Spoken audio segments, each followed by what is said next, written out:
நம்ம தமிழ் சினிமாவில் போடப்பட்ட ஹாப்பி நியூ இயர் சாங் தான் இந்த வீடியோவில் பார்க்க போகிறோம். சூர்யா நடித்த உன்னை நினைத்து திரைப்படத்திலிருந்து இந்த ஒரு happy new year song. Happy new year வந்ததே அன்பை சொல்லி ஆசை. சிவகார்த்திகேயன் மற்றும் விமல் நடித்த கேடி பில்லா கில்லாடி ரங்கா படத்திலிருந்து இந்த ஒரு happy new year song.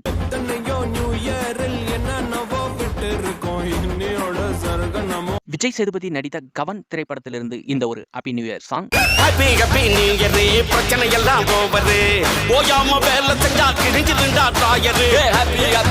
Dulquer Salman நடித்த கண்ணும் கண்ணும் கொள்ளையடித்தால் படத்திலிருந்து இந்த ஒரு ஹாப்பி நியூ இயர் சாங். புது பொறப்பிது பிடிச்சிருக்குது இந்த தருணம், கனவுல தேடி திரிஞ்சத கையால் தொடணும். இப்பவும் அப்பவும் எப்பவும் நம்பர் 1ல இருக்கிறது உலக நாயகன் கமல்ஹாசன் நடித்த சகலகலா வல்லவன் திரைப்படத்திலிருந்து இந்த ஒரு ஹாப்பி நியூ இயர் சாங்.